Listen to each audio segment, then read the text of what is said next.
वीरदासी के मैं किसी का विमान छीन सकता हूँ। ऐसा अनर्थ मत करो दुशासन, मत करो। मैं कुलवंश की मर्यादा हूँ।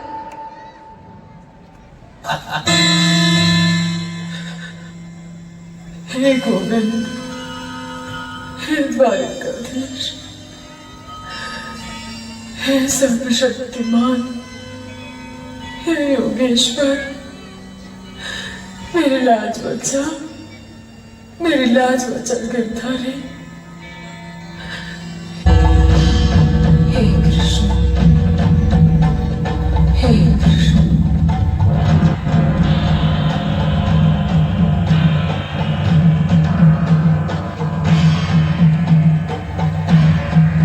वीर दुशासन, वीर। हे कृष्ण, हे कृष्ण, हे कृष्ण, हे कृष्ण,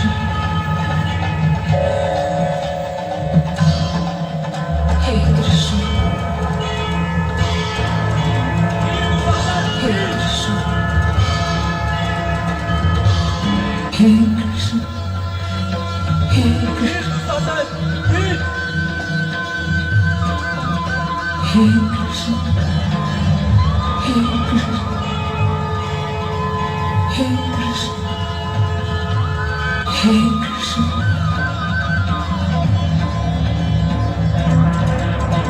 हे कृष्ण, हे कृष्ण, हे कृष्ण। वीर दुशासन।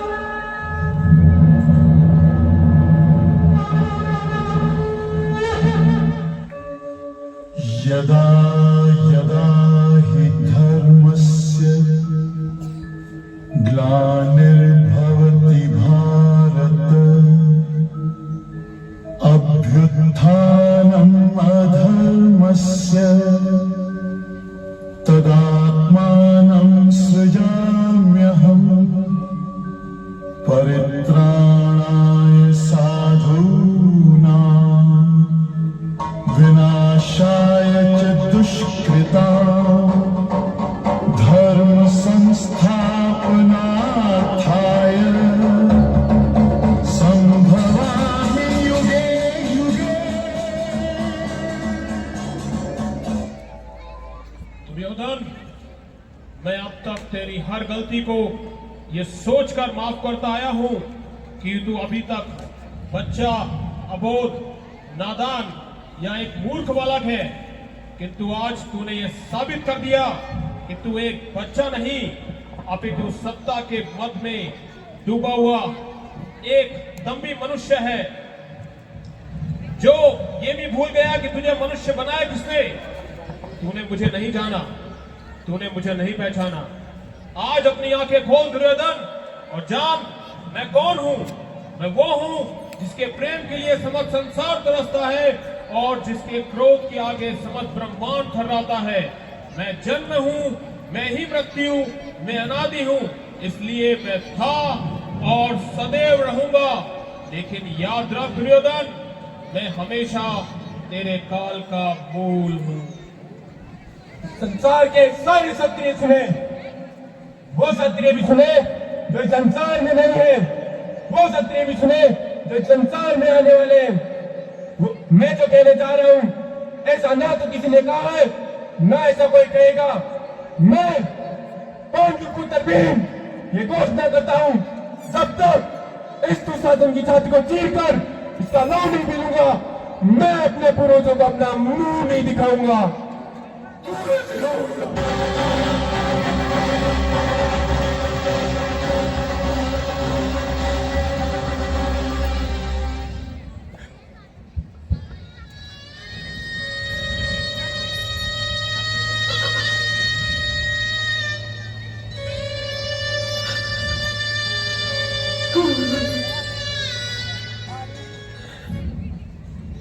आपके प्रिय अनुज पांडु की पुत्रवधू द्रौपदी आपको प्रणाम करती है ज्येष्ठ पिताश्री। आप भाग्यवान हैं जो नेत्रहीन जन्मे, अन्यथा आज सभा में अपनी पुत्रवधू की दुर्दशा देखकर अवश्य ही नेत्रहीन हो गए होते। अधर्म ने धर्म के पथ पर चलने के सब सभी अवसर ठुकरा दिए और धर्म का ध्वज थामने वाले मूक बैठे हैं। सृष्टि को धर्मियों के पाप ने कितनी हानि नहीं पहुंचाई जितना धर्मियों के मौन ने। ये मौन सब कुछ विध्वंस कर देगा। हस्तिनापुर का रथ अपने पतन के मार्ग पर बढ़ चुका है। ताजश्री मौन बैठे हैं। मौन रहिए सब, क्योंकि आप में से किसी में वो क्षमता ही नहीं है। अरे बंधे रहिए अपने अपने धन के खूंटों से। वो कैसा धन जो आपकी शक्ति को आपकी निर्बलता बना दे। मुझे ऐसे धर्म से अपना मान बचाने की कोई आवश्यकता नहीं है। जिन्हें बड़ा माना वो सब तो अपने अपने धर्म में बंधे हैं। जिन्हें पति स्वीकार किया दास बन गए। महाराज, आपके नेत्र तो नहीं है परंतु मन तो है।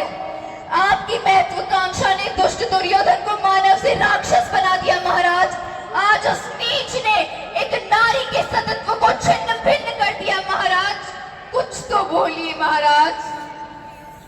मुझसे कुछ न कहो पुत्री, कुछ न कहो। न युधिष्ठिर ने मुझसे तुम्हें हारने से पहले हारने की आज्ञा ली थी और न ही दुर्योधन ने तुम्हें जीतने से पहले जीतने की। मैं पुत्र के सामने बेबस हूँ। हे ताजश्री, हे महाराज, गुरु द्रोण, कुल गुरु कृपाचार्य, जो नहीं देखना था वो तो देख चुके। अब द्रौपदी के प्रश्नों का उत्तर तो दीजिए। एक घायल आत्मा, इस राजघराने की घायल मर्यादा आपके सामने एक प्रश्न लेकर आई है और इस भरी सभा में लज्जित होकर बार बार प्रश्न पूछ रही है। आप सभी धर्म के ज्ञानी हैं। क्या पति पत्नी की संपत्ति होती है? और द्रौपदी के प्रश्न का संबंध धर्म से ही तो है। धर्म के प्रश्न का उत्तर जानते हुए चुप रहना आधा झूठ बोलने के समान है और ठीक उत्तर ना देना पूरा झूठ है। ये बताइए, आप अपने सिर आधे झूठ का आरोप लेंगे या पूरे झूठ का? क्योंकि पूरा सत्य कहने का साहस हम में से किसी में भी नहीं है। फिर भी हम चुप तो नहीं रह सकते। हमें द्रौपदी को इतना तो कहना ही होगा कि यह बिलखती हुई द्रौपदी, उठ, अपने आंसू और अपमान को समेट कर किसी और सभा में जा, क्योंकि ये सभा तो मृतक लोगों की सभा है, मृतक लोगों की सभा। आप सब सुने, इस निर्लज और कायरों से भरी सभा में मैं द्रौपदी, पांचाल नरेश की पुत्री, इंद्रप्रस्थ नरेश की पत्नी और हस्तिनापुर नरेश के पुत्र वधू आपको श्राप देती है। श्राप न दो पुत्री, श्राप न दो। कुरु जीवन प्रणाली में ये कोड कहां से आ गया कि वो चुपचाप बैठे अपनी पुत्र वधू के चीरहरण का ये भयानक दृश्य देखते रह गए। यह सभा निर्लज और कायरों की सभा है। दुर्योधन! जी माता श्री, आप यहाँ से चले जाइए। भाभी का वस्त्र हरण तो करवा चुका, अब दुशासन से कह कि वो तेरी माँ गांधारी का वस्त्र हरण करे। चुप क्यों है निर्लज? आदेश दे अपने भाई को। भ्राता शकुनी, कहिए अपने प्रिय भांजे से कि अपनी माँ का एक कहना तो मान ले। तेरे जन्म पर विदुर जी ने ठीक ही कहा था कि तुझे मार डालने में ही हस्तिनापुर की भलाई है, परंतु पुत्र मोह ने मेरे और तेरे पिताश्री के हाथ पकड़ लिए थे। यदि उस दिन हमने विदुर जी का कहना मान लिया होता तो तेरे कारण ये भरतवंश अपमानित न हुआ होता। हे भरतवंश के पूर्वजों, आपकी पुत्रवधू गांधारी आपसे क्षमा मांगती है कि इस वंश के अपमान का अंकुर मेरी ही कोख से फूटा है। तेरी बड़ी माँ तेरे आगे हाथ जोड़ती है पुत्री, श्राप न देना, इस वंश को श्राप न देना। ये सब तेरे हैं, तेरे परिवार के हैं। कुल गुरु कृपाचार्य, कुल गुरु द्रोण, पितामह भीष्म, इनको क्षमा कर दे पुत्री, क्षमा कर दे। आर्य पुत्र, सुन रहे हैं आप? सुन रहे हैं आप?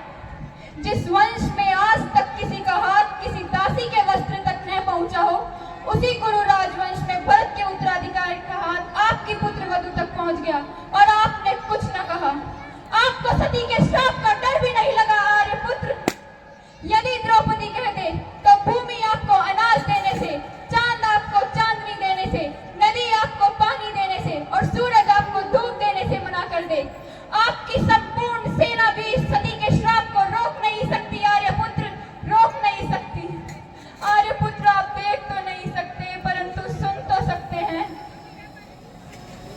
हाँ, सुन तो सकता हूँ, सोच भी सकता हूँ। मैं अपने पूर्वजों पितामह भीष्म, आचार्य द्रोण, कृपाचार्य और प्रिय अनुज पांडु व द्रौपदी को साक्षी मानकर यह कह रहा हूँ कि देश का वर्तमान और भविष्य मुझे कभी क्षमा नहीं करे, कभी क्षमा नहीं करे। मैं जीता जागता शव हूँ। मैं इस संसार की स्त्रियों की लुटी हुई मर्यादा का शव हूँ। मैं कुंद हूँ, इस सृष्टि की सभी स्त्रियों के आंसुओं का। आज मैं अपनी नहीं, आज मैं अपनी सुता नहीं, स्वयं अपनी हूँ। इस मूक मौन सभा के शमशान में जलते हुए नारी के मान के चिता की अग्नि हूँ मैं, जो सब कुछ भस्म कर देगी, सब कुछ नाश कर देगी। मैं जीव नहीं, साक्षात मृत्यु हूँ, केवल मृत्यु। इस सभा में उपस्थित प्रत्येक अधर्मी की केवल मृत्यु। जो सभा में मेरा अपमान देखकर मौन रहे, वे सदा के लिए मौन रह जाएंगे।